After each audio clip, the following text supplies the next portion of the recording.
días, bienvenidos. Es maravilloso ver un salón tan repleto de gente. Qué lástima que no tengamos como la pared la podamos romper, ¿no? Bueno, yo soy Javier Otero, soy el director de cultura, el director académico de cultura de la Universidad Rey Juan Carlos.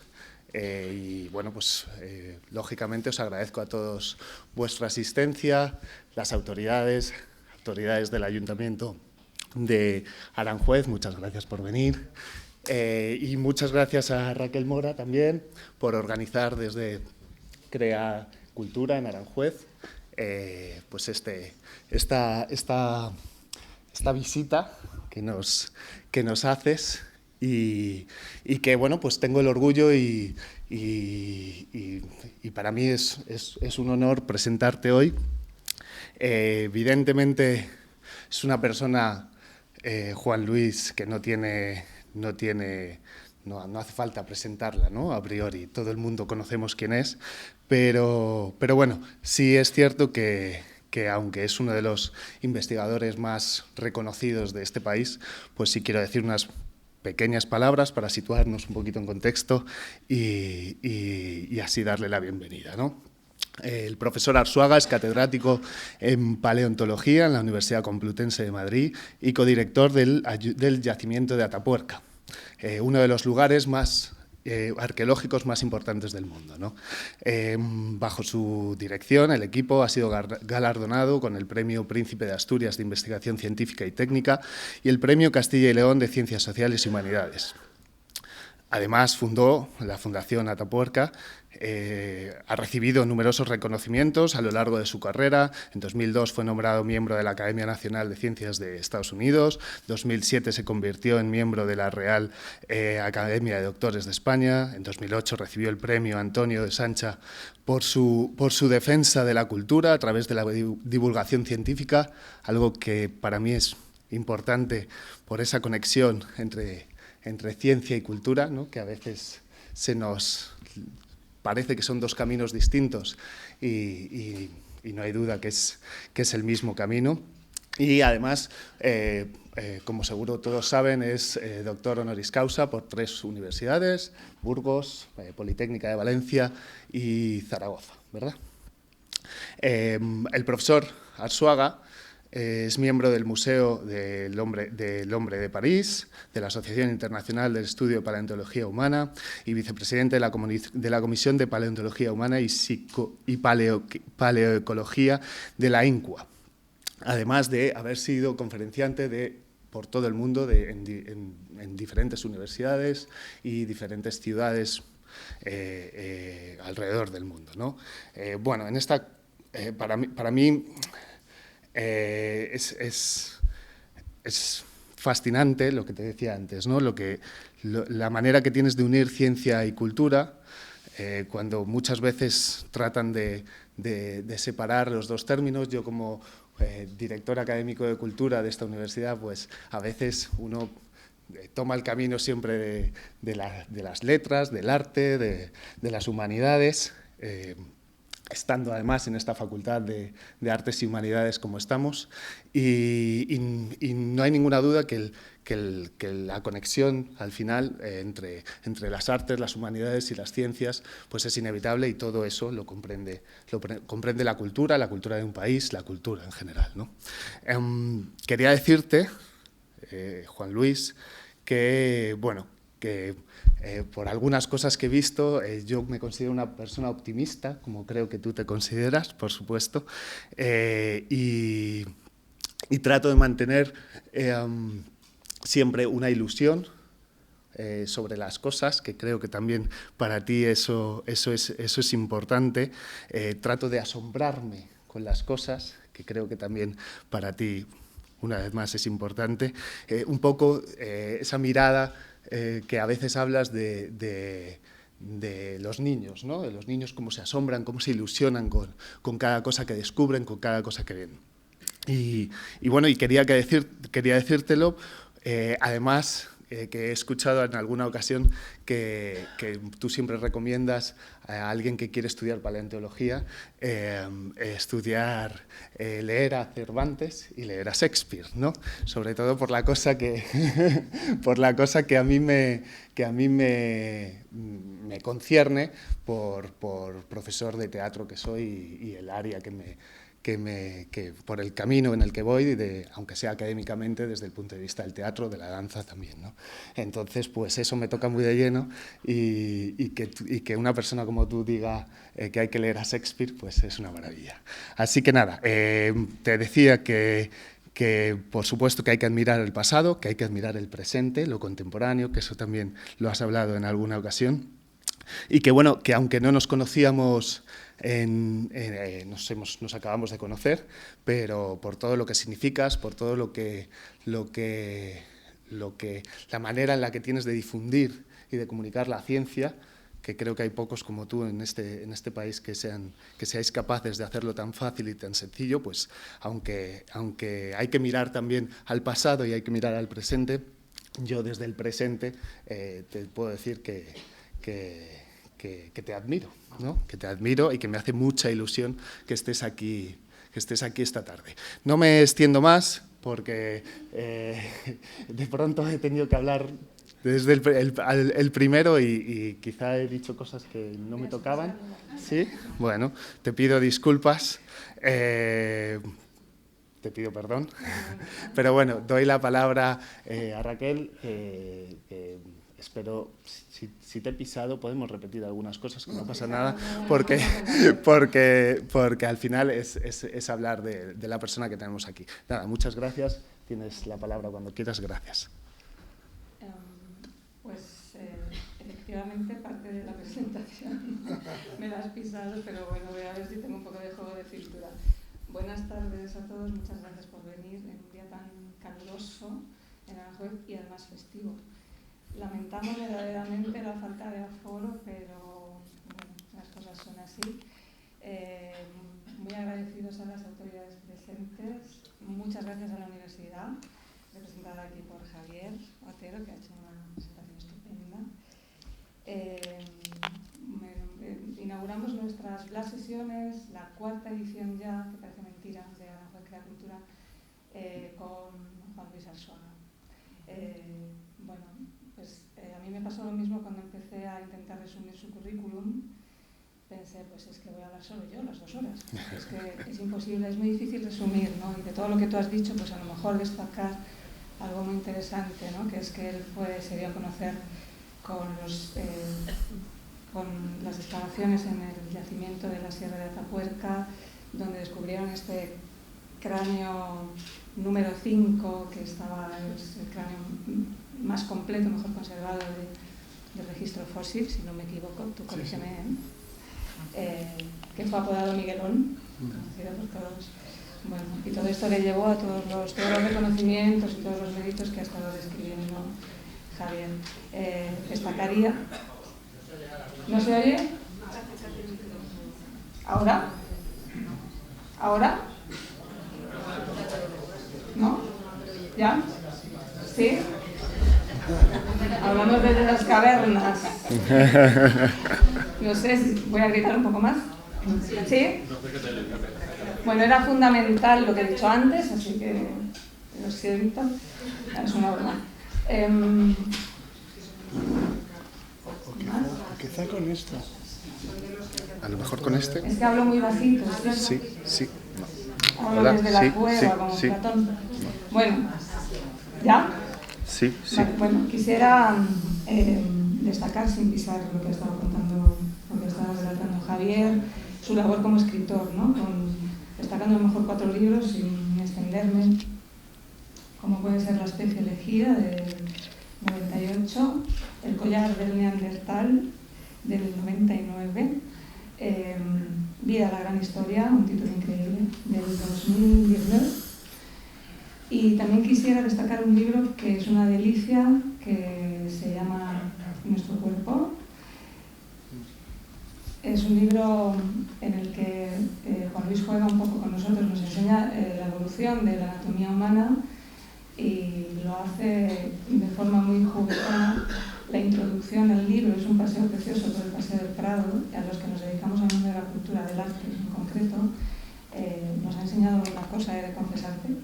Me ha sorprendido, el libro es precioso, se lo aconsejo a todos ustedes. Y esto hila mucho con lo que decía Javier, de que Juan Luis es un gran divulgador científico, histórico y cultural, porque es un gran amante del arte, de la literatura, del cine y de la música.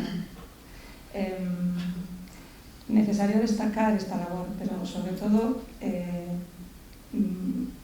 nosotros consideramos que esta labor divulgativa ya ha cogido el rango de labor social por su generosidad, por la generosidad a la hora de difundir su talento y su conocimiento con una capacidad comunicativa increíble, fuera de lo normal. Es verdad que los científicos no todos tienen esta facilidad para difundir sus conocimientos, no es sencillo, pero él lo hace muy fácil. Está hablándote de cosas muy complejas y a ti te parece que estás hablando con un compañero de clase, ¿no? Lo hace todo muy sencillo.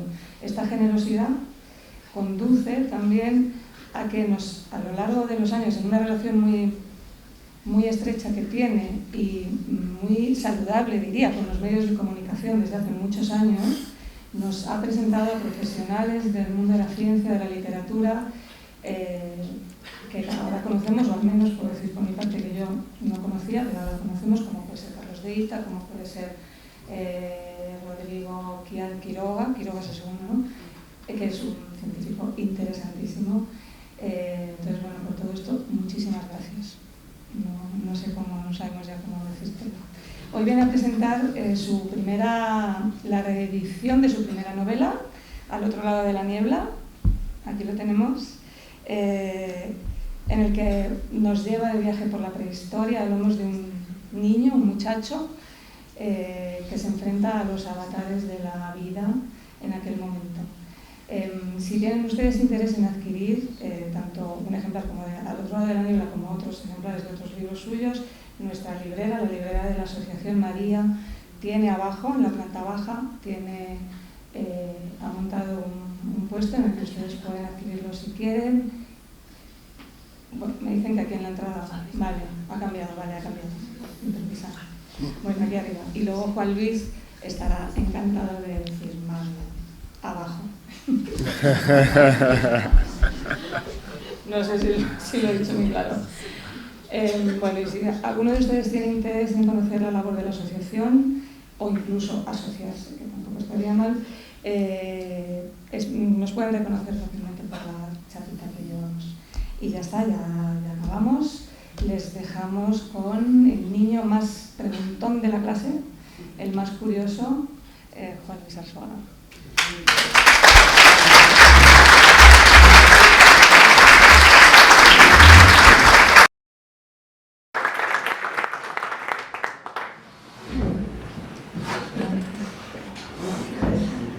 Bueno, buenas tardes. Muchas gracias por venir tantos. Tú no te vayas porque te voy a necesitar. Ahora enseguida lo voy a dejar te voy a pedir un favor. Bueno, pues muchas gracias por acercaros, por veniros hasta aquí. Fiestas, en el sentido de que esto me parece que debería estar en el programa, en cualquier programa de fiestas, de las fiestas de cualquier sitio, de cualquier ciudad, ¿no? Aparte de música y de espectáculos, pero está muy bien que haya cultura, ¿no? O el espectáculo de la cultura, o el espectáculo de la inteligencia, simplemente, o de la sensibilidad. O sea, quiere decir que también es una fiesta, ¿no? La cultura. Y bueno, pues casi me alegro de estar, de alguna forma, formar parte del programa de fiestas, ¿no? Que sea de una manera colateral. Pues gracias por la presentación. Entonces, quería, al hilo de lo que ellos han dicho, voy a improvisar mis palabras valiéndome de las suyas, sirviéndome de las suyas. Raquel ha hablado del Museo del Prado. El Museo del Prado es mi casa, es el lugar que yo habito, es el sitio de mi recreo, que decía Antonio Vega, ¿no? Ese es el sitio de mi recreo, es el Museo del Prado, al que debéis acercar, es un lugar para habitarlo, o sea, hay gente que me dice que yo he estado. ¿Cómo que yo he estado? Yo vivo en él. O sea, nunca he dejado de estar, ¿no? Y máxime ahora. Ahora en el Museo del Prado hay, en este momento, no tengo relación económica con el Museo del Prado, pero el Museo del Prado es de todos nosotros, no de los que trabajan ahí. Pero quiero decir que en el Museo del Prado en este momento es imprescindible la visita. Es más, casi os diría, porque ya nos da tiempo llegar, pero sería lo que habría que hacer esta tarde. En este momento en el Museo del Prado hay un cuadro que está de visita, que es una actividad del museo que tiene obras que son préstamos temporales, no exposiciones grandes, que también, sino a veces es una obra en concreto. Y hay una de Zurbarán, que es un bodegón muy interesante. Seguramente muchos de vosotros habéis visto, bueno, con total seguridad habéis visto, sepáis o no, que es de Zurbarán, un bodegón famosísimo, ¿no? O sea, el bodegón. Bueno, pues hay otro bodegón, también de Zurbarán, que viene de Estados Unidos y que está en préstamo temporal, que está de visita en el museo y que merece la pena ir a ver. Pero sobre todo hay que ir al Museo del Prado porque hay un cuadro de Caravaggio. Eso es lo máximo que te puede ocurrir en la vida, ver un cuadro de Caravaggio, un cuadro desaparecido y reencontrado, redescubierto, un cuadro perdido de Caravaggio, ni más ni menos, ¿no? Este hombre tan interesante. En el Museo del Prado ya había un cuadro de Caravaggio, pero que ha sido recientemente restaurado porque realmente no se podía apreciar en el estado en el que se encontraba antes de la restauración. Y ahora está perfecto, limpio, y es un cuadro de David con Goliat, por cierto, que es un cuadro hermosísimo. Entonces, al Museo del Prado hay que ir para ver el cuadro de Caravaggio, que es propiedad del Museo del Prado. Como digo, de Caravaggio solo hay 64 obras, me parece, conservadas en el mundo, y en España hay 4. Uno en el Thyssen, otro en las colecciones reales, el del Museo del Prado, y este cuarto, que tiene una historia, que es una novela, que es un libro, salió en una subasta por 5.000 euros, vale cientos de millones de euros, cientos. Ha sido comprado por 30 millones de euros, o 32, no me acuerdo, pero un precio muy bajo porque es inexportable, y eso ha hecho que el precio haya bajado. El cuadro lo ha adquirido un coleccionista inglés. Nos preguntamos todos los españoles por qué no lo ha comprado el Estado español. Una pregunta que nos hacemos todos. Y de estos, de lo que creo que deberían hablar los medios de comunicación, este sí es un tema para una pregunta parlamentaria. ¿Por qué el Estado español no ha adquirido el Caravaggio? Pero no sé si algún día veremos un país en el que el líder de la oposición, sea quien sea, se dirija al presidente del gobierno y le haga la siguiente pregunta: ¿por qué el Estado no ha comprado el cuadro de Caravaggio? Eso sería un país culto, ¿no os parece? Un país en el que el presidente de la oposición pregunta por un cuadro. Pero es que no hay nada más importante que ese cuadro de Caravaggio en el panorama actual. Así que debéis ir a verlo. Es un ecce homo. Este cuadro es un cuadro que estuvo en las colecciones reales, se sabía de su existencia y luego desapareció.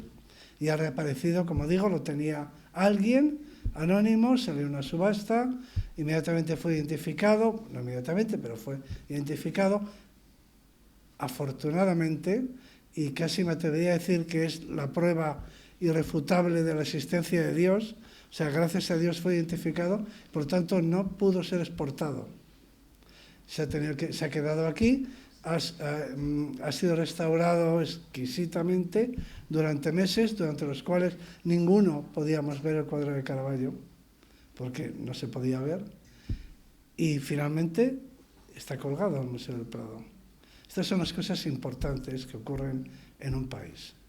Esto es lo que de verdad hace que un país merezca la pena, ¿no? Entonces no podéis perderos Caravaggio. Y, por supuesto, ha ocurrido algo que eso sí que ha pasado absolutamente desapercibido. Los que ya hayáis leído el libro de anatomía que se llama Nuestro Cuerpo, que ha mencionado Raquel, que he publicado antes, bueno, que es mi último libro nuevo publicado.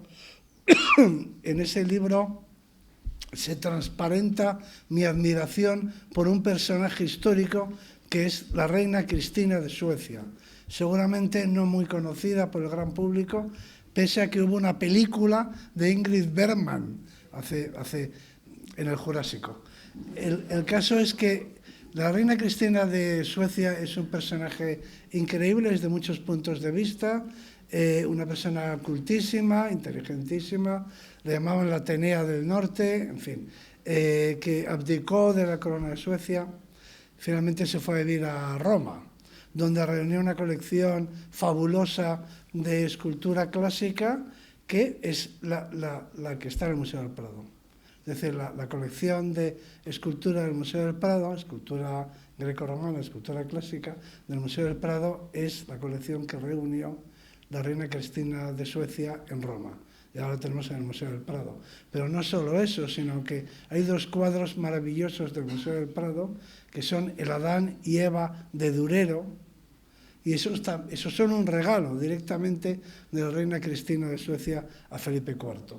Bien, este personaje histórico tan importante también para España, porque podemos ahora disfrutar de la colección que reunió y de estos dos cuadros que para mí son los dos desnudos, los dos mejores desnudos de la historia del arte, el Adán y Eva de Durero, se los debemos a ella, que es un personaje a reivindicar, además. Si ha habido en la historia de la humanidad una mujer empoderada, esa fue la reina Cristina de Suecia.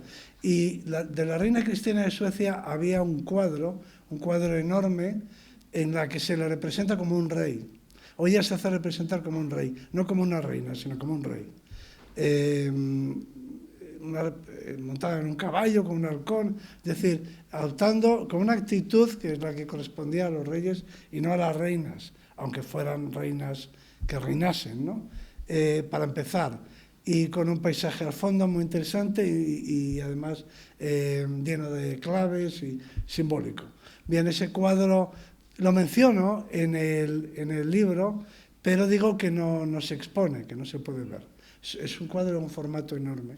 Bien, pues ese cuadro ha sido restaurado, yo he asistido al proceso de restauración, he podido disfrutar de la restauración del cuadro de la reina Cristina de Suecia y del cuadro de Caravaggio, no del Ecce-Homo, del David y Goliat, el del museo, y la restauración ha sido espléndida. Y finalmente un acto que no ha tenido la trascendencia ni la ceremonia que se merecía, que parece que se merece, el fantástico retrato de la reina Cristina de Suecia ha sido colgado en el vestíbulo, en el distribuidor de entrada al Museo del Prado.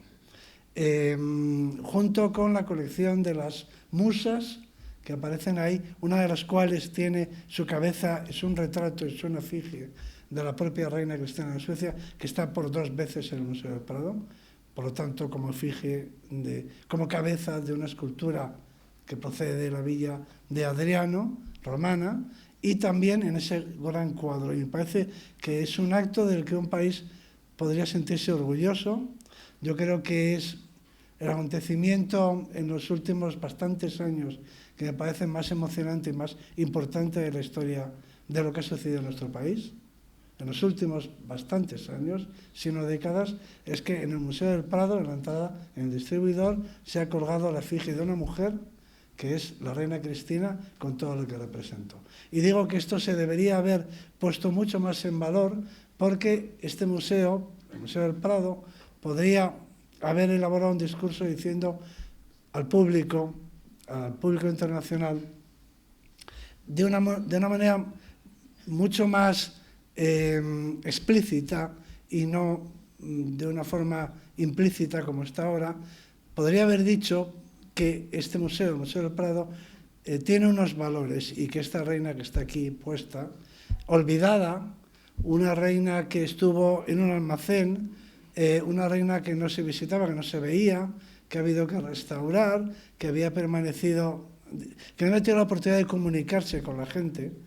Esta es una expresión que he aprendido precisamente en el Museo del Prado y que me parece excelente, ¿no? alguna vez me han dicho, este cuadro no se comunica bien con el público. Me gusta esa idea de que los cuadros hablan y se comunican con la gente, ¿no?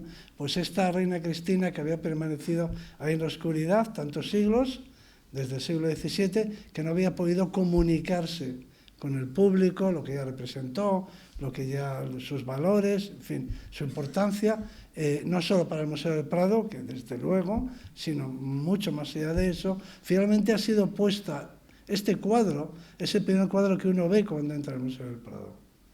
Entonces creo que a un país lo engrandece cosas como estas, que el primer cuadro que uno ve cuando entra al Museo del Prado sea el cuadro de una mujer y precisamente de la Reina Cristina de Suecia, ¿no? Entonces, estas son las cosas que ocurren y que de verdad merecen la pena. Y uno se pregunta por qué estas cosas no se cuentan, no se comentan, no se habla de ellas en las tertulias, en los debates, en los telediarios, porque nadie ha recogido esto que os estoy contando, que es lo que de verdad nos hace grandes como ciudadanos y como miembros de una sociedad de la que podemos sentirnos orgullosos. El que se haya colgado el cuadro de la Reina Cristina de Suecia en el Museo del Prado me parece lo más importante que ha ocurrido en mucho tiempo, por lo que representa, por lo que significa, por lo que transmite al público. Cuando llega cualquier visitante de cualquier país del mundo y entra al Museo del Prado, lo primero que ve es el cuadro de una mujer, y no de una mujer cualquiera, sino de una mujer muy importante y con mucho significado, que fue la Reina Cristina de Suecia. Entonces os animo, con esto lo que os quiero decir es que la ciencia, está en la ciencia tal y como yo la entiendo, en pocas palabras, que me parece más importante que ahora contaros un rollo acerca de mi novela.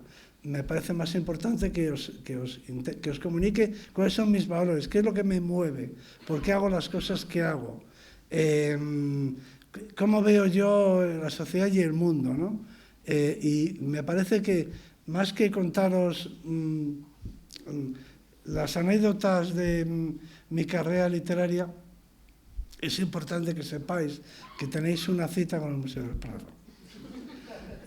y que allí tenéis que ver como mínimo a la Reina Cristina, ya os pongo los deberes, a la Reina Cristina, que lo vais a encontrar según entréis,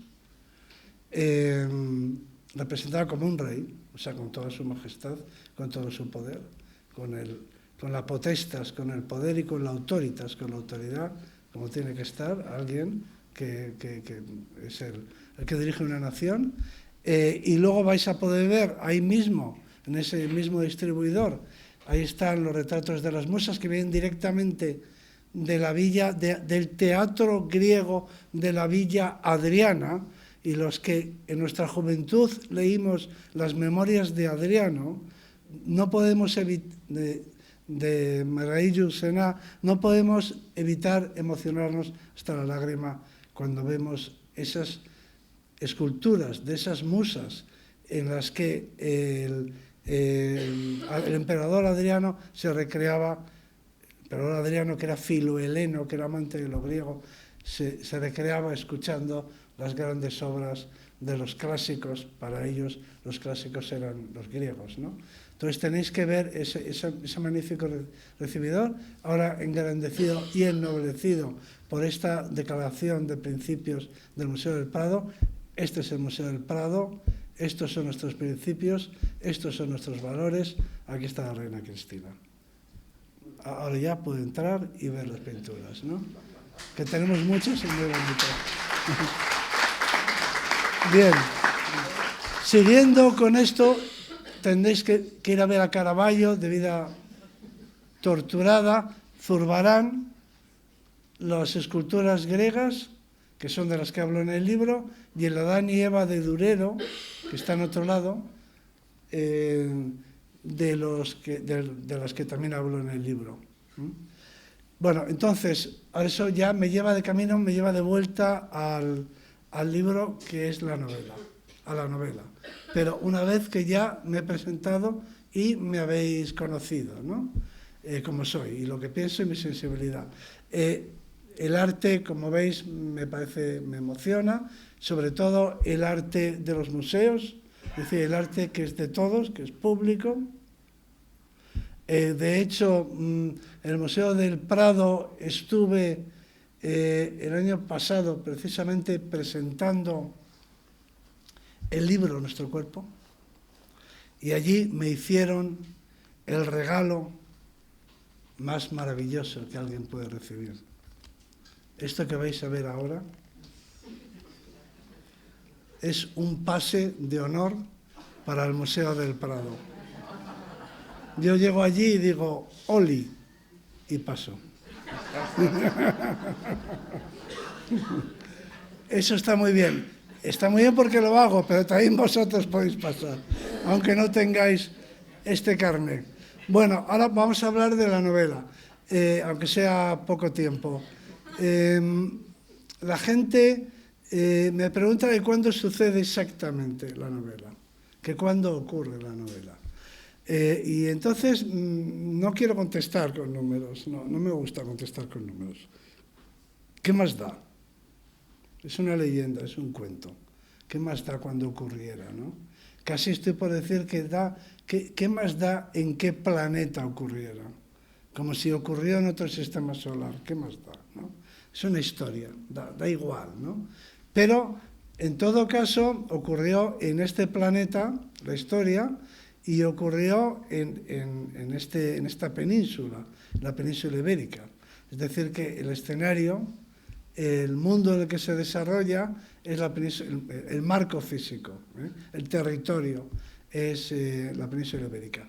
Pero cuando me preguntan en qué época, o sea, concretamente, en qué época lo puedo decir, es la época de los pintores de las cavernas, la época del arte prehistórico, el arte rupestre, ¿no? Sí puedo decir en qué época. Pero cuando me piden una cifra, digo que no hace falta, porque no es necesario saber ese número, no importa.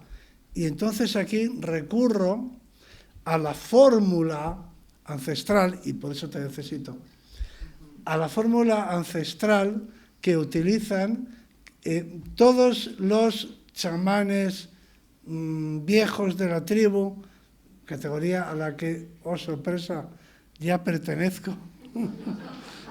Nunca pensé que me ocurriría. Antes decía, los viejos de la tribu cuentan, y ahora resulta que soy yo.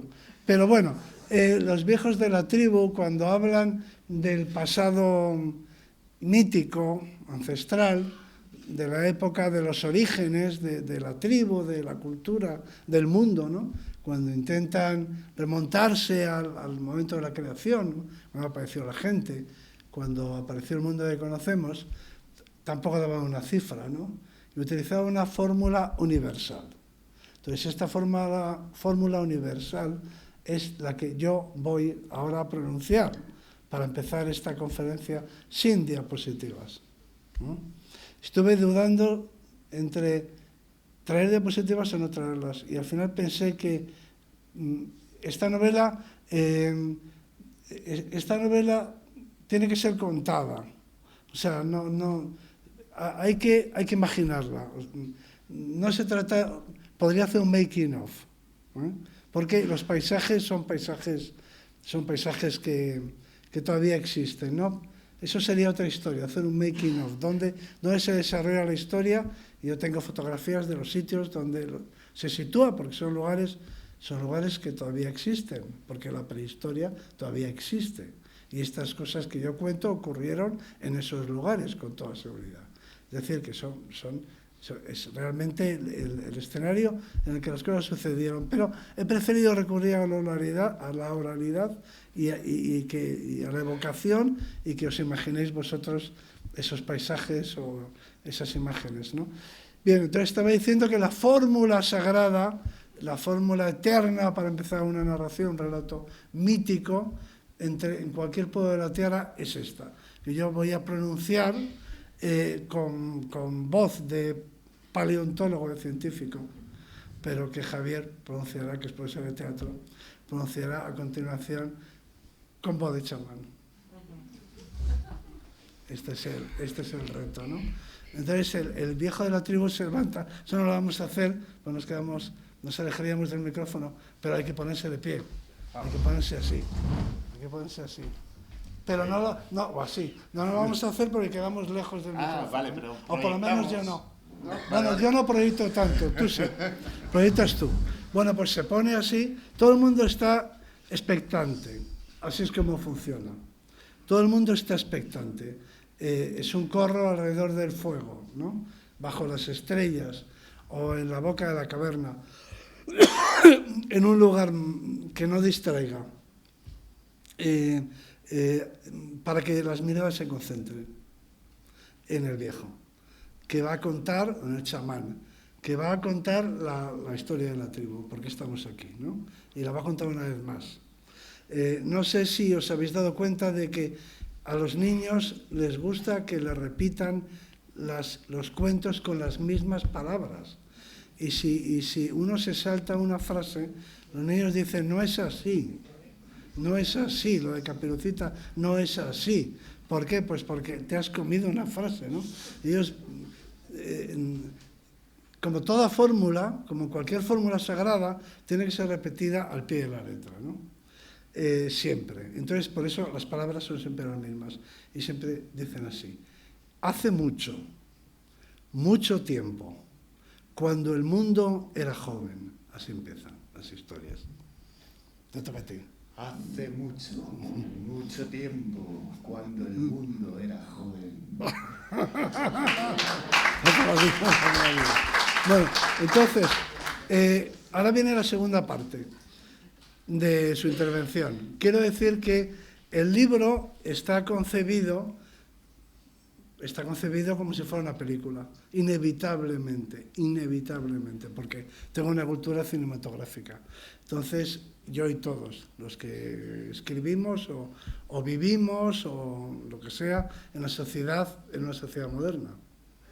Entonces, todos tenemos una cultura, una manera de contar las cosas, un ritmo, sobre todo un ritmo que es el cinematográfico. Es decir, que la literatura escrita la actual no puede ser como la del siglo XIX. La del siglo XIX puede estar inspirada o influida por el teatro, pero la del siglo XX es imposible que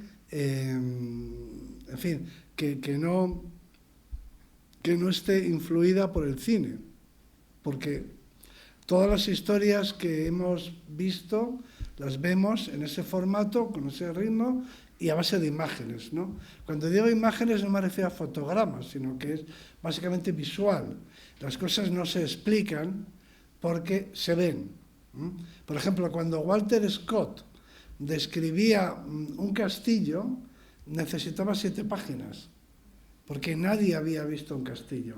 O cuando quería contar cómo era un lago o una montaña, o cómo iba vestida una dama o un caballero, necesitaba muchas páginas, porque nadie había visto eso.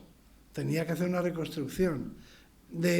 Para empezar, el vestuario, para que la gente se lo imaginara, cómo iban vestidos en la Edad Media. Pero eso en el cine no es necesario. Simplemente los vistes de su época y ya está. Y eso es todo. Entonces, si los muestras como eran, los disfrazas y los muestras, ¿no? De manera que las descripciones en la literatura moderna son mucho más escuetas, como mínimo, ¿no? Entonces, el ritmo de la novela, en pocas palabras, es el ritmo de una película, y yo creo que se podría hacer una película. A mí me parece que es un cuento para hacer una película. O sea, que si estuviéramos en Hollywood, si estuviésemos en Estados Unidos, estoy seguro de que harían una película, ¿eh? con esta historia, porque es una historia, bueno, porque se puede contar con ese lenguaje, se puede utilizar ese lenguaje. No es una historia introspectiva, con un flujo de conciencia, no sé, tú no puedes hacer el Ulises de Joyce, no puedes llevarlo al cine, porque no está escrito con esa mentalidad o con esa mirada, ¿no? Pero esta sí. Y entonces creo que se podría hacer cine con ella. Pero, como somos un país pobre, no que sea un escutre, que no es lo mismo, pero la pobreza se utiliza a menudo como excusa para lo cutre, en fin, es un error, ¿no? Uno puede coger y colgar un cuadro y cambiar el mundo, o sea que no cuesta nada, lo que vale el clavo, y ya está. O sea que no hay que confundir la pobreza, pero es verdad que el cine necesita unos recursos que, bueno, pueden ser difíciles de conseguir. Pero creo que se podría representar como pieza de teatro. Es decir, creo que, o sea, no entera, pero creo que se podría hacer una obra de teatro. O incluso un monólogo. Contando algunas partes de la historia. Porque, a fin de cuentas, es una historia que cuenta un chamán. O sea, la historia está contada en tercera persona. Hay lo que llaman los cursis, hay un narrador omnisciente. O sea, lo cuenta en tercera persona a alguien. Pero podemos imaginar, porque es así como se escribe, ¿no?, hoy en día, podemos imaginar que lo cuenta un chamán, y que está contando la historia. O sea, que es literatura oral, que está haciendo un relato, relatando una historia que ha ocurrido, ¿no?, que es importante para la gente. Entonces, eso se puede hacer como monólogo, entresacando algunas partes, o como una obra de teatro. Así que, no sé si hay temas de derechos con las obras de teatro, pero yo os doy los derechos. Claro, alguna cosa se podría hacer, pienso yo, ¿no? Al menos esas, también, no sé si lo harán o no, pero al menos sirve para entender la vocación del libro. O sea, la vocación del libro es la de ser un relato, un cuento, un relato mítico, una historia, ¿no?, de las que anónimas, sin autor. Aquí hay un autor, pero casi he reeditado la novela porque cuando la novela salió una edición muy corta. Rápidamente la compraron pues la gente, digamos, del ambiente más cercano del ambiente científico, de la paleontología, y luego no se reeditó porque salió con un sello que se cerró, en fin, por una serie de adversidades, ¿no? Hicieron que la novela no llegara al público, simplemente no llegó, con lo cual se quedó por el camino, ¿no?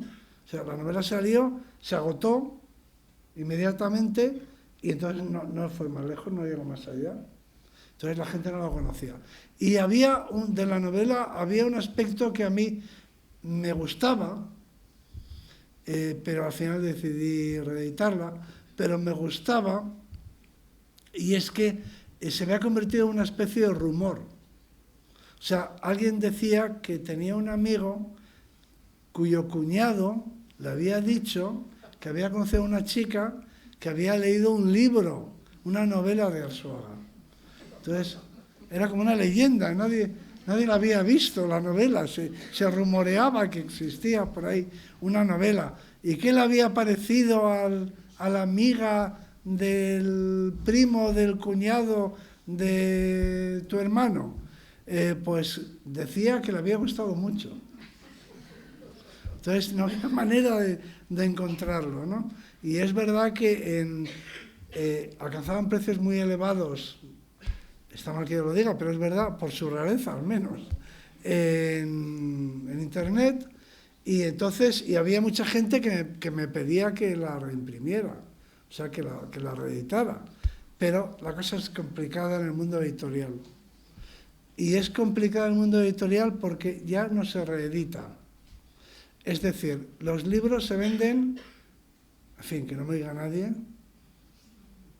un poco como los zapatos, como las camisas, es decir, se venden por temporada, son de temporada.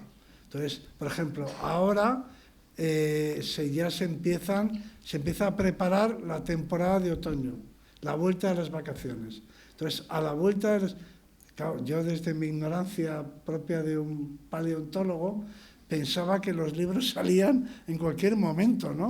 O sea, cuando lo acababas, pues lo imprimían, ya está, ¿no?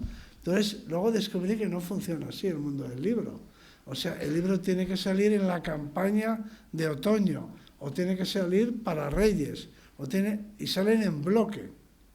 Es decir, por ejemplo, a finales de agosto se darán a conocer los títulos que van a salir en septiembre, que son los libros del otoño, los de la vuelta de las vacaciones. Es decir, los libros funcionan así, se venden así.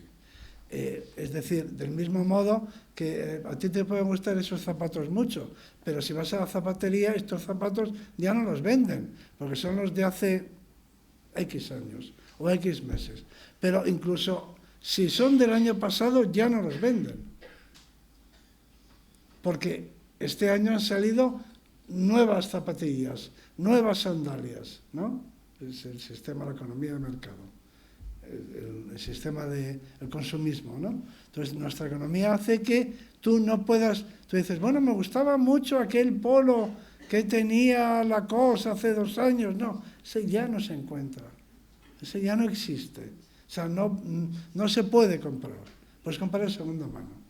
Porque este año ha salido otro polo de Lacoste, que es el que se vende. Entonces, con los libros, sorprendentemente, para mí, que vengo del mundo de la ciencia, sucede lo mismo, quitando algunos clásicos. Pero, en general, tú no puedes decir, yo quiero comprar ese libro que salió hace 2 años. No, ese ya no ha desaparecido. O sea, ya no existe. Ahora están los de este año. O sea, va por temporadas. Estoy exagerando y seguramente un editor me diría que no funciona así. Estoy exagerando, pero no tanto. El resultado es que nadie reedita. Nadie. Se editan libros nuevos. Entonces yo, entre otras cosas, no se reedita porque el autor no obtiene beneficios o nuevos ingresos por la reedición. O sea que al autor se le paga por los derechos de autor en el lanzamiento, como anticipo. En fin. Por lo tanto, no hay interés por parte del autor ni por parte de la editorial en sacar unos zapatos de hace 2 años, porque los zapatos de ahora son de la temporada del año 2024. Bien, entonces yo me empeñé en que se reeditara y di la bronca, insistí y di la paliza. Y entonces, en fin, no era fácil, porque el concepto de reedición, en esto soy original, por lo menos. O sea, que decir, seguro que no vais a venir más a ver a un señor o señora contándoos aquí que ha reeditado un libro, ¿no? La gente viene con un libro nuevo, no con una reedición. O sea, que en eso soy original. Pero a mí me parecía que este libro tenía que salir. Por 2 razones tenía que salir. La primera porque no llegó a nacer, o sea, no llegó al público cuando salió hace 20 años. Y la segunda porque ahora el libro me gusta mucho más. Y no porque haya habido descubrimientos científicos que lo hayan confirmado, sino porque el libro ya es ajeno a mí. Y eso lo hace mucho más interesante. Me explico. Leía recientemente un libro de un autor italiano, muy bonito libro, se llama Caterina, sobre la madre de Leonardo da Vinci. Un libro que está muy bien. Este es un autor académico, especialista en da Vinci. Vale. Y en un párrafo al final dice que un relato, una narración, empieza a vivir cuando se ha alejado suficientemente de su autor. Es decir, cuando ya se ha hecho autónomo, o sea, cuando ya se ha independizado, cuando ya no le pertenece, ¿no? Tiene vida propia. Y eso es exactamente lo que me ha pasado a mí con el libro. Yo lo leo ahora y digo, ¿pero esto lo he escrito yo? O sea, no me veo, es que no veo al autor detrás del libro.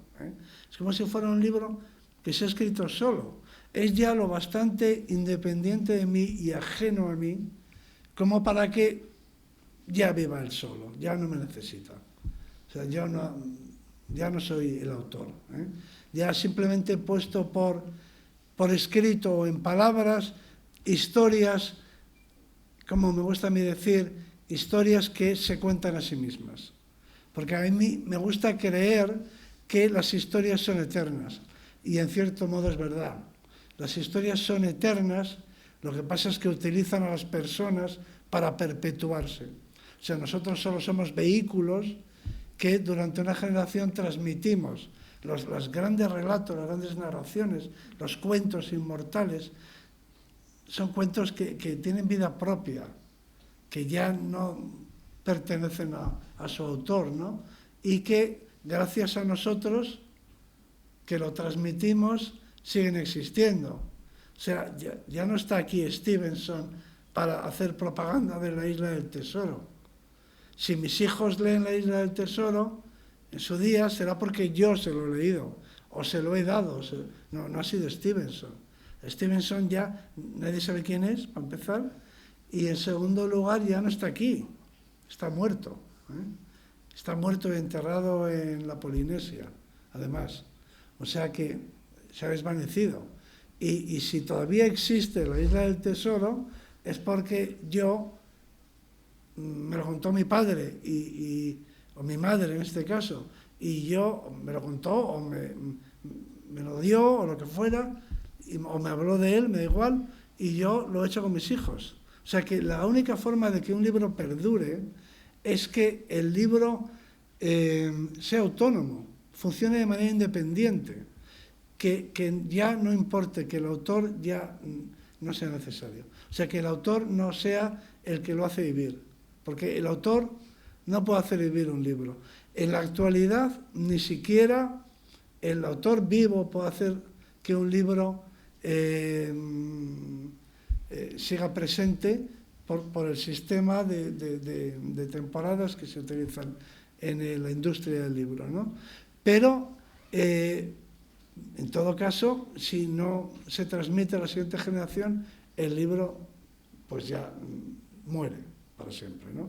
Entonces, a mí me parecía que el libro, 20 años después, ya no me pertenecía, que era libre, el libro era libre, y que me gustaría contarlo, simplemente esta historia, porque solo me siento alguien que lo ha puesto por escrito. No lo podría volver a escribir ahora, imposible. No sé cómo lo hice, pero en todo caso no me imagino cómo podría redactar este libro, ¿no? Es un libro que me salió porque realmente no era mío, y lo explico. Para empezar, los paisajes, los lugares donde sucede la trama, la acción, siguen existiendo, pero con sus mismos nombres, Yo, por ejemplo, toda la toponimia del libro existe en la actualidad, porque lo que nos ha quedado de la antigüedad, sobre todo, es la toponimia. La toponimia es el tesoro que tenemos que conservar, porque la toponimia es lo que ha perdurado, ¿no?, de las historias. Una parte importante de la toponimia, además, hace alusión y referencia a una historia. Son nombres que solo se entienden si hay una historia detrás. El nombre no dice nada salvo que lo incluyas en una historia, forma parte de una historia. Entonces, la toponimia es ese tesoro que se ha conservado y que yo utilizo en este libro. Entonces, no me he inventado un solo topónimo. Hablo ahí aparece en un relato, en una narración, una cascada que tiene el nombre precioso de Despeñalagua, y esa cascada está en Guadalajara con ese nombre. Despeñalagua está en Valverde de los Arroyos, en la Sierra de Guadalajara, en la Sierra de Illón, en la cara sur. De manera que, y os animo a que la visitéis, por cierto, porque veo que no la conocéis. Despeñalagua en invierno es una cascada maravillosa porque se hiela, está subiendo al Ocejón, es un nombre mítico, también una montaña mítica en Guadalajara. Entonces, no he necesitado inventarme el nombre de la cascada, porque la cascada existe y está descrita en el libro tal y como yo la he visto y la conozco. Y nombres tales como, por ejemplo, el Venteadero, que es un nombre muy bonito, castellano. El Venteadero es la loma que va en Gredos, desde el Almanzor hasta la Galana. Los que aman la montaña sabrán a lo que me refiero. Entonces es un lugar, claro, muy expuesto al viento. Es una especie como de collado alargado que está muy expuesto al viento. Se llama el Venteadero. Entonces no necesito inventarme ningún nombre, o ninguna montaña, o casi ninguna historia, porque ya me lo dicen directamente los nombres de los lugares, ¿no? Y no necesito inventarme nada, en realidad. Ahora mismo, en estas fechas, está floreciendo el piorno. Y está floreciendo de una manera, no sé cómo describirlo, increíble, asombroso, un espectáculo. Es todo un no tengo palabras para describir el espectáculo del piorno en flor. Entonces, en la Sierra de Gredos, que es donde hay más piorno, ahí lo podéis ver. Han tenido la sensibilidad, algunos de los pueblos de ahí, de hacer una ruta del piorno. Y hay unos miradores para ver el piorno. Ese ahora mismo es el mayor espectáculo que se puede ver, el piorno en flor en Gredos. También lo podéis ver en el puerto de Somosierra. Lo que está ahora mismo en flor no es el piorno, sino el cambrón, esos son matices. Ahora mismo, si vais por el puerto de Somosierra, veréis una retama, en realidad es una retama, que tiene una flor de color oro, es un amarillo dorado, un oro viejo, más que un amarillo, y eso es el cambrón, ese nombre que tiene es el cambrón, o codeso. Y el piorno está un poco más arriba, ya florecerá más adelante. De manera que no he necesitado inventarme nada, simplemente he necesitado recordar, o me ha venido a la mente, me ha venido a la cabeza a la hora de escribirlo, mis experiencias simplemente de ser humano con los ojos abiertos y que siente admiración y respeto por la naturaleza. Eso es todo, ¿no? Y los nombres que siempre me han atraído y me han fascinado tanto. Y luego, por eso digo que no sé cómo lo ha escrito la historia, y por eso creo que no es mía, porque muchas de las historias, de los cuentos que se cuentan ahí, son cuentos de algún pueblo de la tierra. Porque yo de niño era muy aficionado, y de adolescente, era muy aficionado a leer cuentos y relatos, narraciones de diferentes pueblos de la tierra, con particular interés o atención a los de cazadores y recolectores, pero no solo, cazadores y recolectores, pero en particular los cazadores y recolectores. Cuentan historias bellísimas, claro. Son historias que se refieren a las estrellas y que se refieren a todo. Y son pura literatura oral que refleja o que expresa su creatividad y que siempre han fascinado esas historias. Y para seguir con lo que es esta historia, esta literatura oral, os voy a poner un ejemplo para que lo entendáis. Todos los pueblos de la tierra, en general, todos tienen la idea de que el fuego no lo han inventado ellos. Es muy común en pueblos de la tierra, que el fuego pertenecía a los dioses. El fuego no lo han creado los humanos. El fuego es algo que tienen los dioses. Los seres humanos, los animales, tienen una lógica, ¿no? Los animales no manejan el fuego. Solamente las personas controlan el fuego. Entonces, el fuego no parece que sea algo natural. Les parece que es un don, que es un regalo, que es algo que de alguna forma han obtenido de los dioses o de los espíritus, o sea, de fuerzas superiores, entidades, entes superiores a los humanos. El fuego es demasiado grande, demasiado hermoso, demasiado poderoso, como para que nosotros los humanos lo hayamos conquistado o nos hayamos apropiado de él o domesticado. Entonces, es muy corriente, muy común esa idea de que se lo arrebatamos a los dioses, con ayuda. Entonces, una historia que aparece aquí en el libro es una historia Sioux es como se pronuncia Sioux, lo digo para vuestra información, ¿no? Sioux no se dice Sioux. Los indios Sioux de las películas eran los indios Sioux. Bien, estos son los Sioux Lakota. Cuentan la siguiente historia, que aparece en el libro y que es hermosísima, pero no se me ha ocurrido a mí. La historia dice así. En el pasado, hace mucho, mucho tiempo, cuando el mundo era todavía un niño o cuando el mundo era joven, los humanos pasaban mucho frío, porque nevaba mucho.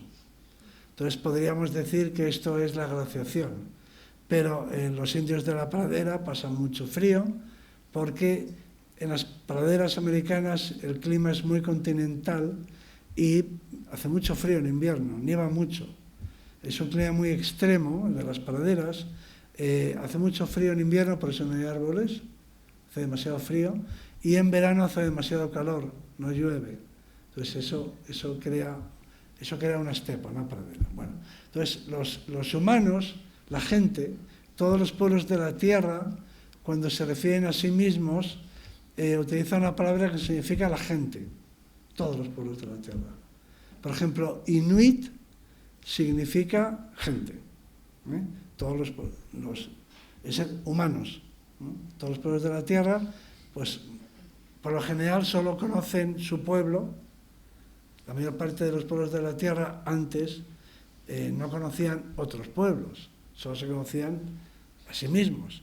Entonces utilizan en las diferentes lenguas un nombre para referirse a sí mismos que significa gente, humanos, simplemente. Bueno, pues en aquella época los humanos pasaban mucho frío, en invierno, porque había mucha nieve. Pero los humanos se portaban bien, eran solidarios con los cuervos, porque los cuervos también pasaban mucha hambre y mucho frío. En aquella época los cuervos eran blancos para camuflarse en la nieve del invierno. Y los humanos les dejaban comer lo que quedaba una vez que ellos se habían saciado en la carroña. Los humanos no les estorbaban, no les molestaban y dejaban que se alimentasen y sobreviviesen alimentándose de las piltrafas de carne de lo que quedaba cuando ellos se habían saciado y habían consumido lo mejor, las partes mejores de un animal que hubieran cazado. Entonces los cuervos estaban agradecidos e interesados. Eran por un lado agradecidos y por otra parte les interesaba que hubiera humanos, porque los humanos les daban de comer. Entonces no les interesaba que se muriesen de frío y por otro lado estaban agradecidos por permitirles alimentarse con lo que dejaban ellos. Y entonces se les ocurrió arrebatarle el fuego a los dioses, a los espíritus. De manera que los espíritus no pasaban frío, porque tenían el fuego. Y en el fuego se calentaban. Y reían, y estaban encantados de la vida, los dioses, porque tenían fuego y no pasaban frío. Y entonces, y bebían, y se emborrachaban, y de todo. Bien, entonces, un cuervo, como era blanco, todo blanco, y no se le podía ver, se acercó hacia donde estaban los dioses celebrando el fuego, alrededor del fuego, calentándose, contando chistes, felices, encantados de la vida. Porque los dioses no querían que los humanos tuvieran fuego, porque entonces serían como ellos. Entonces el cuervo, como era blanco, se acercó hasta el fuego y cogió un carbón con el pico y se lo llevó a los humanos. Y desde entonces los humanos tienen fuego y los cuervos son negros, porque se tiznó con la ceniza del fuego. Entonces, por eso aunque los cuervos nos parezcan desagradables y tengan un graznido que nos parezca desagradables, tenemos que estarles agradecidos porque les debemos el fuego. Bueno, pues esta historia que aparece en el libro es una leyenda sioux, no es una historia mía. De manera que la toponimia no es mía, las historias no son mías, muchos de los relatos míticos o de los personajes o de los nombres incluso, las tramas sí son mías, pero las tramas son las de siempre. Son las de siempre. Envidia, egoísmo, camaradería también, amistad, amor, celos, ambición, siempre es igual. De manera que Solo había que construir un relato en el que aparecieran esas pulsiones, las de Shakespeare, con las que Shakespeare hizo su obra, ¿no? Los celos, Otelo; el amor, Romeo y Julieta; la ambición, Macbeth, por ejemplo; la avaricia, el Mercader de Venecia. En fin, o si se quiere, las relaciones padre-hijo, es un tema bien complejo, Hamlet, ¿no? Por ejemplo. Es decir, los temas están ahí y son los temas de la naturaleza humana. La naturaleza humana sin más, ¿no? Entonces, solo es cuestión de ponerlos, esos ingredientes, incluyendo el amor, en el relato. Y el relato se fue contando a sí mismo. Es decir, que esto parece que estoy aquí diciendo algo medio paranormal o algo por el estilo, pero no es así. Realmente lo viví así. O sea, yo estaba ahí, me dedicaba a investigar la prehistoria, leía relatos, me gusta la naturaleza mucho, y estoy muy cerca de la naturaleza, la siento muy cerca, la siento muy dentro. Me gustan los piornos en flor en esta época del año, y os sugiero que vayáis a verlos, que no los perdáis, los piornos en flor, tanto en la Sierra de Madrid como en la Sierra de Gredos, en el sistema central. Luego en Gredos, además, porque todo se puede combinar, allí a mí me gustan mucho las patatas revolconas, y que es un buen plato, un buen tentempié cuando uno ha hecho una caminata por ahí, ¿no? Entonces, todo es compatible. Y si os podéis dar un paseo, pues por ahí, por la zona, dejar el coche un poco, por la zona del Puerto del Pico, en fin, lo más sencillo, sin mucho esfuerzo, pues valdrá la pena y os acordaréis toda vuestra vida. Y si podéis llevar a vuestros hijos, pues es mejor que lo hagáis, porque así ellos recordarán el piorno en flor. Eso no se olvida nunca. Muchas cosas se olvidan, pero eso no. Y Caravaggio tampoco. Entonces, por eso me gusta Caravaggio, porque me gusta Altamira, y porque es lo mismo. Es decir, descubro en el presente, digamos, como las ruinas del pasado. Un pasado arruinado, desaparecido, pero cuyas ruinas todavía se pueden ver en el presente. Y eso es la creatividad artística. No hay una contraposición. Si uno es un buen paleolítico, tiene que amar al mismo tiempo la naturaleza y el arte, porque esta es la época en la que, bueno, el arte lo dominaba todo, ¿no? El paleolítico, la época de los pintores. De manera que es compatible la naturaleza con el Museo del Prado. Esto es importante, porque no hay que elegir entre naturaleza y Mozart. Es perfectamente compatible.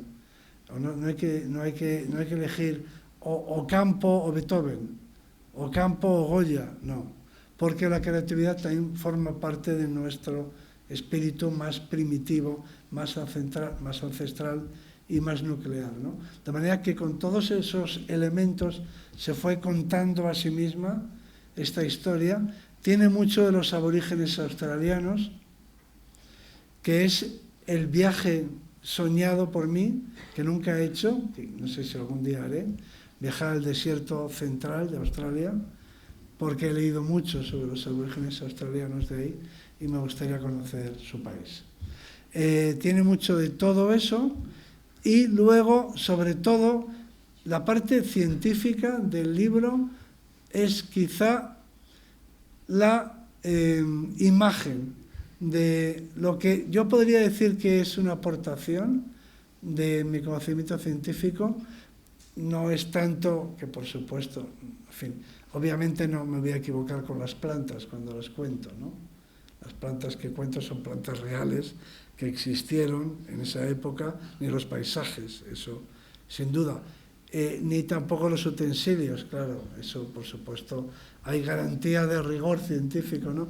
Pero yo donde creo que el rigor científico es donde hace su contribución, su aportación, es a la hora de describir a nuestros antepasados, que eso es lo que me parece que es la principal aportación del libro. si hubiera que elegir una. La imagen de la prehistoria que tenemos el común de los mortales es la de unos humanos, una humanidad inferior a la nuestra. O sea, nosotros nos consideramos superiores. Entonces, esa es una imagen elaborada en el siglo XIX, elaborada por los antropólogos y científicos occidentales, que era así como veían a los pueblos primitivos. Es decir, lo que se pensaba de nuestros antepasados del Paleolítico era, de manera exagerada, lo que se pensaba de los trasmanos, de los bosquimanos, de los lapones, que son todos, por cierto, nombres peyorativos occidentales, o de los maorís, o de cualquier pueblo de la tierra. O de nuestros vecinos del pueblo. Es que esto también se extiende al mundo rural, esta mirada despreciativa, ¿no? También vale para nuestros campesinos y nuestros aldeanos. Aldeano era un insulto cuando yo era pequeño. O sea, aldeano era un insulto. Bien, entonces, no digamos cuando se referían a los indios de las praderas o, bueno, cualquier otro pueblo que no fuera los pueblos o las naciones occidentales. Entonces, esa es la visión que se proyecta sobre la prehistoria, pero exageradamente. O sea que lo que se pensaba de los pueblos llamados primitivos, vivientes, era lo que se imaginaba, solo que peor, de los pueblos prehistóricos, porque eran, digamos, como una exageración de los primitivos. Si los primitivos vivientes ya eran inferiores, pues imaginaros los primitivos de hace 20.000 años, pues todavía más inferiores, ¿no? Entonces, esa idea de que lo que no es occidental carece de, en fin, de importancia o de valor, o de belleza o de, en fin, de grandeza, como lo queráis llamar, esa es la idea que se encuentra detrás de la representación de los humanos de la prehistoria como estúpidos simiescos. O sea, gente, quiero decir, exageradamente lo que se pensaba de la gente de los pueblos. Yo he llevado muy mal, históricamente, el humor que se ha venido haciendo ridiculizando al campesino, al aldeano, que todavía lo recordaréis, los que tengáis cierta edad. O sea, se hacía burla del campesino como alguien ignorante. A veces porque ignoraba el castellano, para empezar, en aquellos sitios donde se habla otra lengua. Encima ni siquiera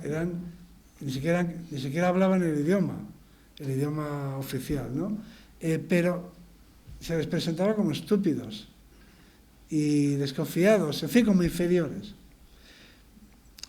Recuerdo como anécdota que una vez estuve en una televisión de una comunidad autónoma y, bueno, y hacían una parodia de los aldeanos de esa comunidad, de la gente del campo de esa comunidad.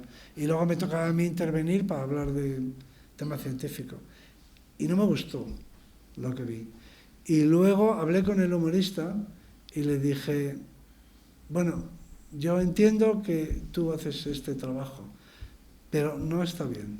No me parece bien ridiculizar a la gente del campo. Primero porque no los conoces, no sabes cómo son. Y no son así. Tienen un vocabulario seguramente con más palabras que el tuyo, de entrada. Y a lo mejor no hablan tu lengua, pero eso no quiere decir que sean ignorantes, porque puede que hablen otra y la hablen mejor que tú, el castellano. Es decir, le dije, esto, piénsatelo, esto no está bien. Entonces, afortunadamente, eso se ha ido superando y ya no se hace burla del aldeano, pero está el cine español lleno de estas historias. Esto os lo cuento no para moralizaros, porque afortunadamente ha desaparecido, o va desapareciendo este tipo de humor, pero imaginaros lo que se pensaba, si se pensaba eso, de alguien que puede ser tu padre, o tu tío, o tu abuelo, o tu primo. Imaginaos lo que se pensaba de alguien que vivía en la edad de piedra, ¿no? Pues todavía era una imagen más deplorable, y es la que se extendía a todos los pueblos no occidentales. Bien. Entonces, eso cambió, y cambió en parte gracias al arte, y eso me parece que es una historia bellísima con la que me gustaría terminar. Cambió primero con Altamira, con un descubrimiento científico, porque Altamira no fue admitido al principio, porque se pensaba que aquellos seres primitivos no podían, los que vivían en la edad de piedra, no podían hacer ese arte. Ese arte era imposible, tenía que ser una falsificación.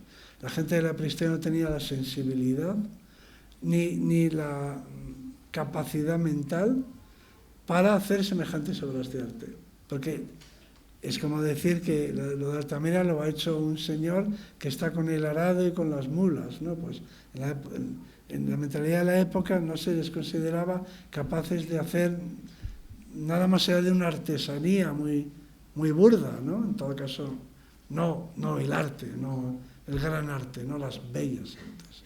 Bueno, pues eso cambió, esa mirada de la prehistoria cambió con Altamira en parte, porque se vio que eran grandes artistas llenos de creatividad, y después cambió, y esta es una historia que no se ha contado nunca y que me parece que es una historia muy interesante y muy bella, cambió con las vanguardias del siglo XX.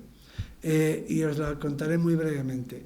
En el siglo XX, después del impresionismo, los artistas dicen, bueno, ¿y ahora qué hacemos? ¿No? O sea, ¿qué podemos hacer? Ya se ha pintado todo, ¿no? Ahora, ¿qué estilo? ¿Cómo experimentamos? ¿Cómo investigamos? ¿Cómo cambiamos el arte? ¿Qué nuevas formas de expresión, nuevos lenguajes? ¿Qué evolución tiene esto hacia adelante? ¿Qué hacemos? Entonces empiezan a experimentar. Y experimentan con la abstracción, por ejemplo, y experimentan con el cubismo. Picasso, ¿qué pasa si cojo un ojo y se lo pongo aquí? ¿Qué pasa si pongo los dos ojos en el mismo lado? ¿Qué pasa si hago el Guernica?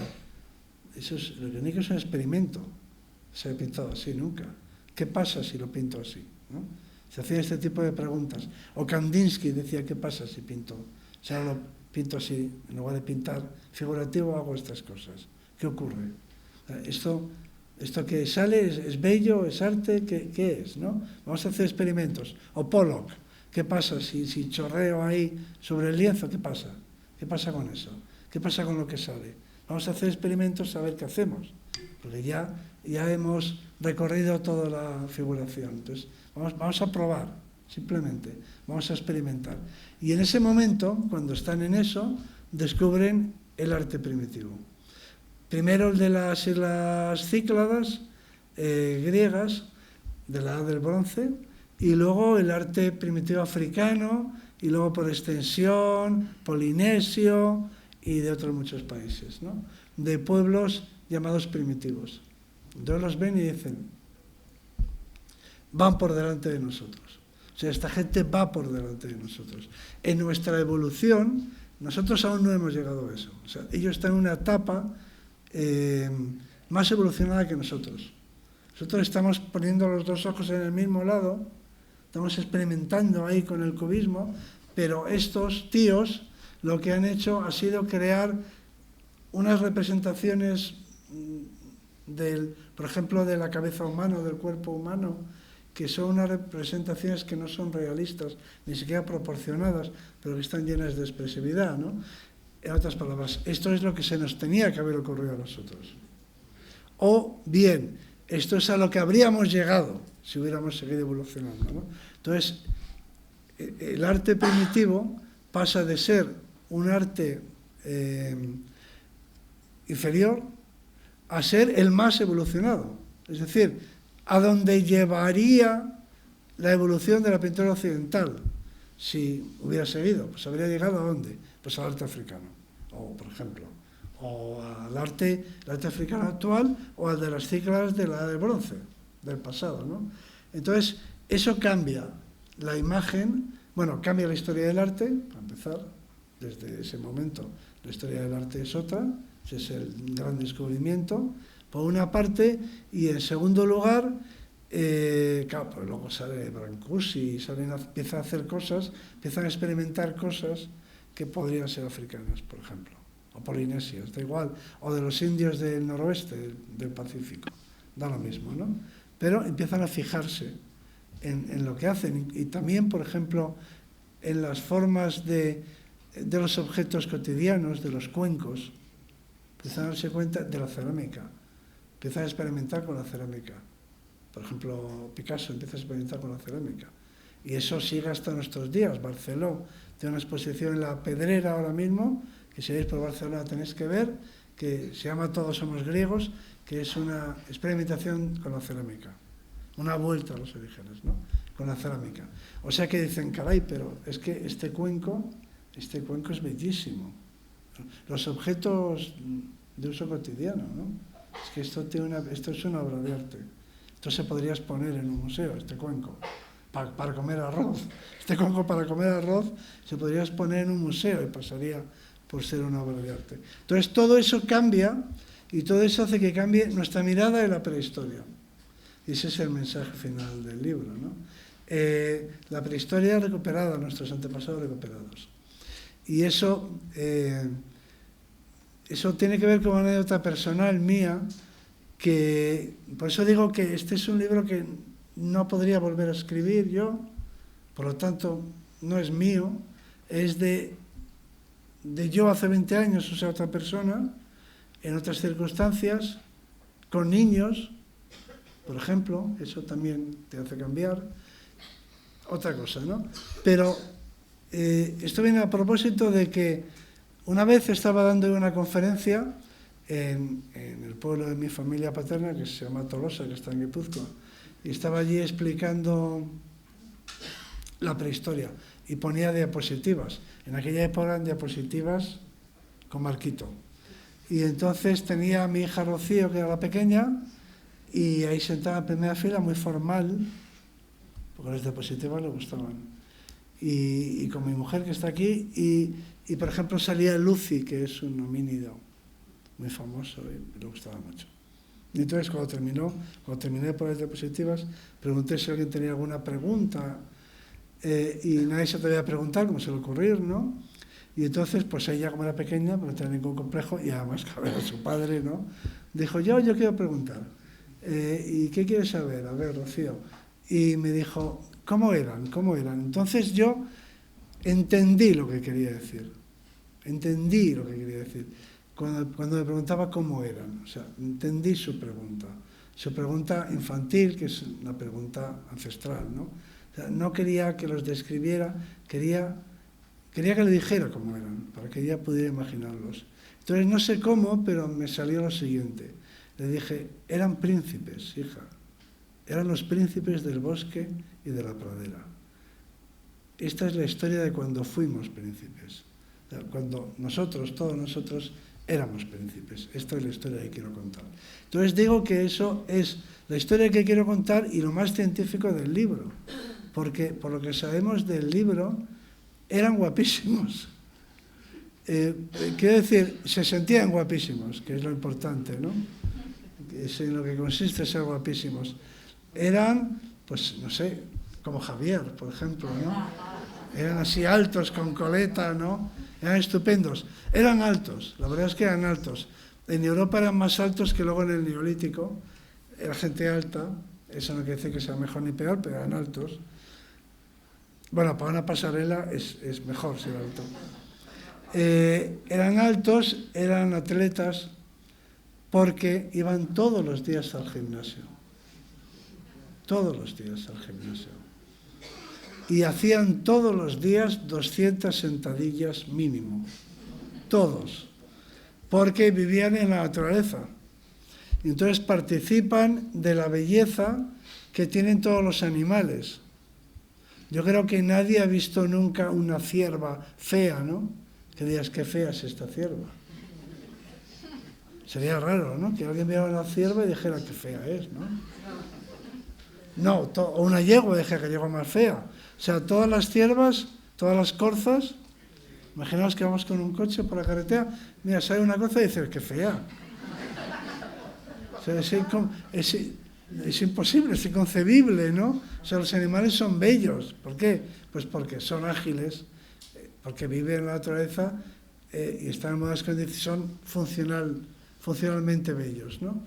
Y entonces están estupendos, claro, están todos haciendo ejercicios, tienen una alimentación muy sana, y luego estos de la época de la novela eran muy coquetos, como Javier. Está bien ser coqueto, yo lo defiendo, es lo más primitivo que hay que ser coquetos. Y de hecho, esto me trae a la memoria una anécdota con un jefe de Estado africano que fue vino a no sé dónde, a una reunión de jefes de Estado, y iba con su mujer, y su mujer llevaba, o era la mujer la jefe de Estado, no me acuerdo, creo que era la mujer la jefe de Estado, sí. Y entonces ella iba con oros, con colgantes de oro, cosas de oro, y entonces le preguntaron, pero hombre, usted no se da cuenta de que su país que es pobre, ¿no? Y usted aquí haciendo ostentación del oro. Y dijo, no, es que no lo han entendido, no han entendido ustedes cómo somos nosotros. Nosotros nos ponemos todo lo de valor, no lo metemos en un cajón, nos lo ponemos. O sea, si tienes algo valioso, te lo colocas. O sea, no tenemos un cajón. En nuestra cultura no guardamos el Rolex en un cajón. O sea, si por circunstancias de la vida, porque lo has heredado de tu madre o por lo que sea, tienes algo bello, pues te lo colocas. Entonces, yo pensé, efectivamente, esta es la idea, este es el concepto. El concepto es que lo valioso hay que ponérselo. O sea, no hay que guardarlo en una caja fuerte. Hay que guardarlo en una caja fuerte porque te lo roban en las sociedades modernas. Pero espero que entendáis el concepto, ¿no? El concepto es, si tienes algo bonito, póntelo encima. De alguna forma se te pegará algo, ¿no?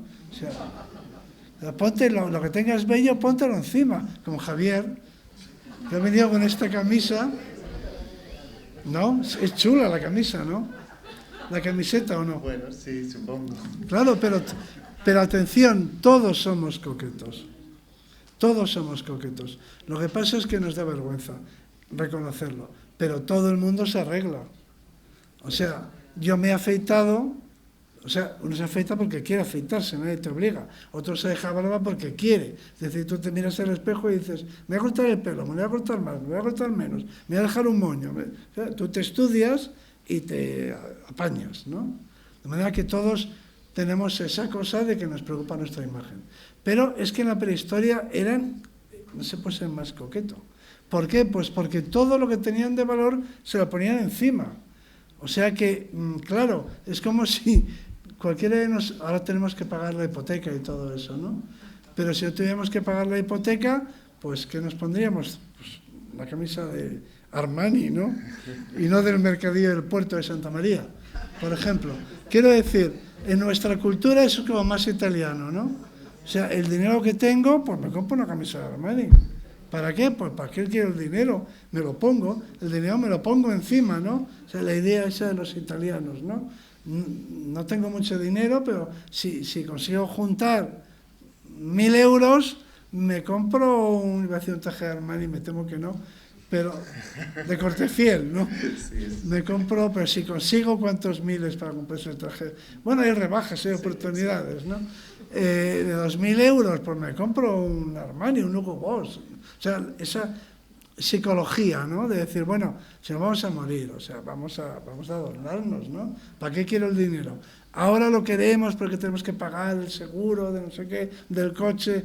Ya entiendo, ¿eh? La prehistoria no es la solución a nuestros problemas, pero puede ser una fuente de inspiración, ¿eh? Puede ser una fuente de inspiración. Entonces, en la prehistoria no tenían banco, no tenían hipotecas.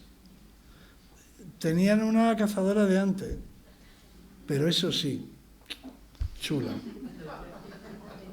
Solo tenía una cazadora de ante, pero ¿qué cazadora de ante? qué flecos. O sea, y esa es una idea que solamente, de alguna forma en el cine, la hemos entrevisto, yo creo que con los indios, de las películas modernas de indios, ¿no? No las antiguas. En las antiguas, que los indios ni siquiera eran indios, eran mexicanos, que encontraban por allí en Los Ángeles, que iban vestidos de cualquier manera. Las películas antiguas de indios. Pero luego ya en películas tipo Bailando con Lobos, películas modernas, una vez que se ha hecho la dignificación y la recuperación, pues los indios van estupendos, ¿no? Pero es que los indios y los maoríes tatuados de arriba abajo. O sea, nosotros ahora hemos empezado a valorar el tatuaje, pero los polinesios se han tatuado siempre. ¿Y por qué se tatúan? Para estar más guapos, claro, y para contar historias, y ¿por qué no? O sea, mejor estar tatuado, ¿no? O sea, quiere decir que ese sentimiento que no es arrogancia y que no es ofensivo, es el sentimiento, pues, de llevar una vida plena, es el sentimiento de un príncipe, caray. Somos príncipes, vamos a vestirnos como príncipes, ¿no? Todos somos príncipes, pero vistámonos como príncipes. Entonces, ese cambio de la idea de la prehistoria es lo que me parece que puede ser útil, porque curiosamente es lo más científico. Lo que la gente cree que es lo más del libro, lo más literario, es lo más científico. Es decir, que sabemos científicamente de su gusto por el adorno. Hemos encontrado, hay algunos, en algunos enterramientos, hay algunos que llevan parcas, el equivalente a una parca. Es como una camisola grande. ¿Sabéis lo que es una parca, no? Que tienen cuentas de marfil cosidas en todo el traje y se calcula que el número de horas necesarias para hacer todas esas cuentas de marfil son años de trabajo. Es decir, que se tenían marfil, se hacían cuentas, se las cosían, se adornaban con ellas, porque no acumulaban riquezas. Entonces, esa forma de ver el mundo con dignidad, ¿no? De tener una vida digna, no arrogante o no, pues eso, presumida, sino simplemente el disfrute y el gozo, en fin, por llevar una vida con sentido, una vida plena, y eso es lo que tiene que ver con una existencia en la naturaleza, respetuosa con ella y bueno, con una alimentación sana y con la posibilidad de hablar, con tiempo para hablar, tiempo para contar historias. Esas son las cosas que nos pueden inspirar de la prehistoria. En la prehistoria había tiempo para contar historias. De hecho, hasta tal punto, nuestra falta de tiempo condiciona el arte que hoy en día no se puede escribir una novela larga, porque la gente no tiene paciencia. Yo el día pasado, porque viene a cuento de temas científicos, hablaba de Proust, que tiene una escritura muy interesante, me hace pensar mucho, ¿no? Y entonces yo les decía, leer a Proust, leer el primer volumen de Proust, a la búsqueda del tiempo perdido, el de Szechuan, ¿no? El primero, y yo el de la Magdalena, el famoso de la Magdalena, y yo me decía, no, pero es que es muy largo. Digo, no, es que no me habéis entendido. O sea, lo que tenéis que recordar, lo que quiero es que algún día digáis, ¿a qué fue el verano en el que leí a Proust? O sea, un libro así de Proust es un verano que luego recordarás como aquel verano en el que leí a Proust, que es una bella forma de recordar un verano, ¿no? Aquel fue el verano en el que leí a Proust, ¿no? O me enamoré o lo que sea, pero si no te enamoras, puede ser, si ese año no toca, ese verano no toca, pero es que antes era así. Yo recuerdo el verano en el que leí, por ejemplo, yo recuerdo el verano en el que leí Los cuentos de la Alhambra, por poner un ejemplo. Sé las cosas que hice, pero para mí ese fue el verano en el que leí los cuentos de la Alhambra, que es el romanticismo en estado puro, ¿no? Bien, y ¿por qué no? O sea, leerlo, este libro u otro, el que queráis, pero como se debe leer, ¿no? O sea, que este verano que viene, solo que tenéis que plantearos. Este va a ser, no hago publicidad de mi libro, leer lo que os dé la gana, pero que sea el verano en el que leí. ¿Qué leíste ese verano? O sea, coged un libro que os dure un verano, como son los grandes libros, ¿no?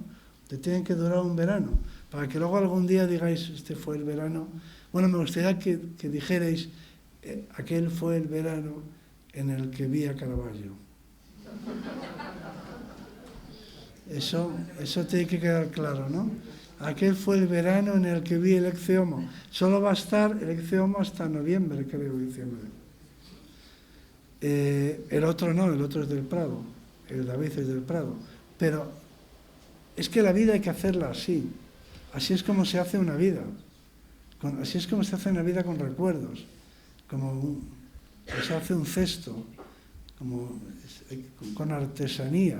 O sea, hay que hacer una vida como hace un cesto un artesano. Entonces, este tiene que ser el verano que hicisteis ¿qué? ¿No? Pues este puede ser el verano en el que visteis a Caravaggio o en el que leíste tal libro, a Proust, quien sea, da igual. Aquel fue el verano. Entonces, así es como vamos haciendo recuerdos y vamos haciendo nuestra vida, ¿no? No puede haber muchas cosas en un verano. No caben demasiadas cosas. O sea, un libro, un amor, por supuesto, también, lo que sea, no sé, una navegación. Pero preguntaros, aquel fue el verano en el que... ¿Qué pasó aquel verano? Lo que no puede ser es que el 23 sea igual que el 22, igual que el 21, igual que el 20, y no seas capaz de decir el 20. ¿Qué pasó el 20? No recuerdo nada, no pasó nada. No pasó nada. Siempre decir, fue el año... ¿Qué pasó? ¿La? El COVID. Ah, bueno, sí, las mascarillas, vale. Bien, de acuerdo. El 17. ¿Qué pasó el 17? Pues ese puede ser el verano en el que tienes un hijo, por ejemplo. Pero alguna cosa que merezca la pena ser recordada, ¿no? O tienes un nieto, en mi caso. Ese es el verano en el que tuve un nieto, por ejemplo. Este va a ser el verano en el que tendré un nieto. Otro nieto. Bien, pues sí, gracias. Pero eso, como es al final del verano, me da tiempo a leer un libro. Y creo que será... Había dejado para el verano las obras completas de Cavafis, pero no he podido esperar y me lo he leído entero. Entonces no va a ser Cavafis. Por lo tanto, me dicen que es muy tarde y que tenemos que desalojar este local. 9 menos cuarto. Con lo cual, queridos amigos, puede que sea el verano en el que lea la Odisea. Llevamos, por lo visto, demasiado tiempo. Es el momento de despedirnos. Espero que nos reunamos. ¿Aún no? Ah, ves, aquí me explican. Dicen unos que podéis preguntar, otros dicen que no, porque es tarde. ¿En qué quedamos? Tenemos un turno. ¿Qué golpe? Pero vamos a ver, reconóceme que ha sido, o sea, la realidad nos ha dado una hostia considerable ahora, ¿no? Este momento ha sido como un impacto de la realidad sobre nosotros que estábamos aquí, ¿no? Pero la culpa es vuestra de la universidad. Bueno, a ver, preguntas. Esto a los chamanes no les pasaba. No les decía a nadie, te quedan 5 minutos. Bueno, yo puedo pedir las llaves.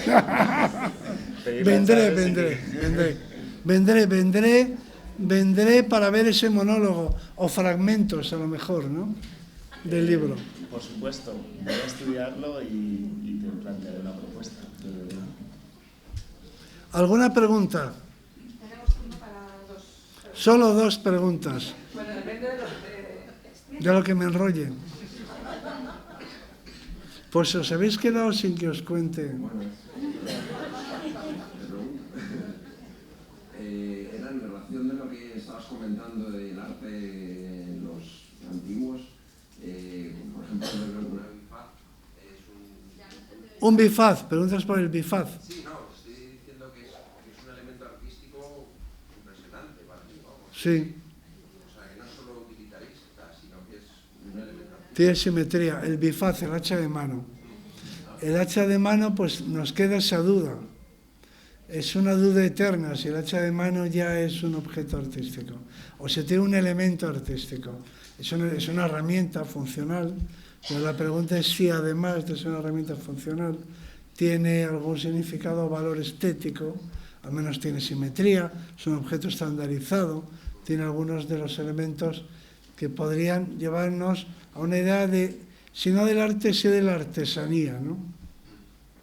En la artesanía siempre hay, sobre todo, una base funcional con algún elemento decorativo. Podría ser cercano a la artesanía. Pero es muy antiguo. Los primeros bifaces tienen 1.600.000 años. Es decir, es difícil atribuirles en ese momento un pensamiento artístico. Pero, al menos un gusto por la simetría. He sido breve para que haya otra pregunta. Aquí un señor que me recuerda físicamente a Lee Marvin. Es el Lee Marvin de Aranjuez.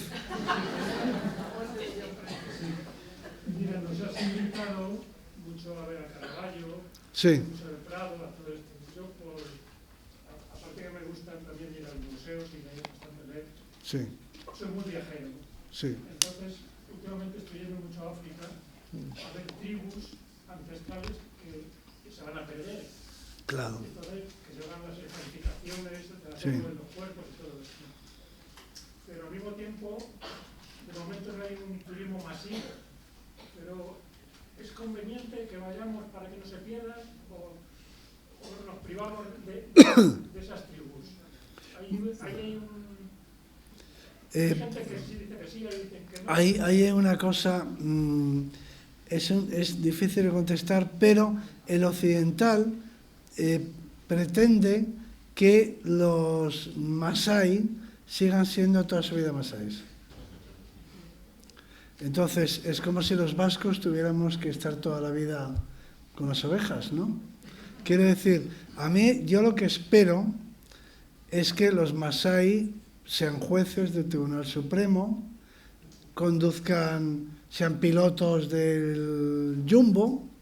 O sea, yo esta visión occidental de que se está perdiendo la cultura ancestral me parece paternalista. O sea, que es como si alguien viene y dice, qué pena España, que ahora todos tienen móvil, con lo bien que estaban en la época de Washington Irving, ¿no? Por ejemplo, ¿no? Entonces, todos queremos... Entonces, es compatible.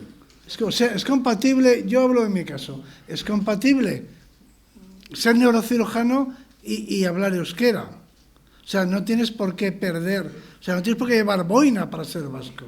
Entonces, con los masái, yo espero que algún día los masái sean neurocirujanos, que vayas al hospital y te opera un masái, y no tiene por qué llevar la túnica. ¿Eso quiere decir que va a perder su identidad? No. O sea, puede conservar su identidad y desarrollar todas sus potencialidades. O sea que, no sé si contesto a tu pregunta, pero yo lo que espero de ellos es que sean como nosotros, claro. En algunos países de África, sobre todo en Sudán del Sur, Sí, en esa zona del Sahel, sí, lo que pasa es que los gobiernos los están arrinconando a esas tribus que tienen que hacer kilómetros y kilómetros para encontrarlas. ya. Pues ahí está. Bueno, pero sí, pero si yo lo entiendo, sí, hombre, por supuesto, se trata de que no los exterminen. Pero, La evolución no puede parar, eso está claro. bueno, pero no debe parar. O sea, a ver si tu hijo tiene derecho a ser neurocirujano y el masái no, tiene que estar con las vacas. O sea, quiero decir, a mí yo he llegado a tener conversaciones de este estilo. El conductor del coche era masái, iba vestido como yo, exactamente igual. Y alguien comentarme, qué pena los masái, que están perdiendo su cultura. Digo, ¿pero por qué? O sea, porque lleva gafas Ray-Ban, a perder su cultura. Es decir, puede que la pierda, y sería un problema, pero como la puede perder un gallego, o si me apuras un español. O sea, a mí lo que me preocupa es que estamos perdiendo nuestra cultura, nosotros. Ahora somos americanos. Quiero decir que la pérdida de la cultura es una cosa y que tengan que seguir con las vacas es otra.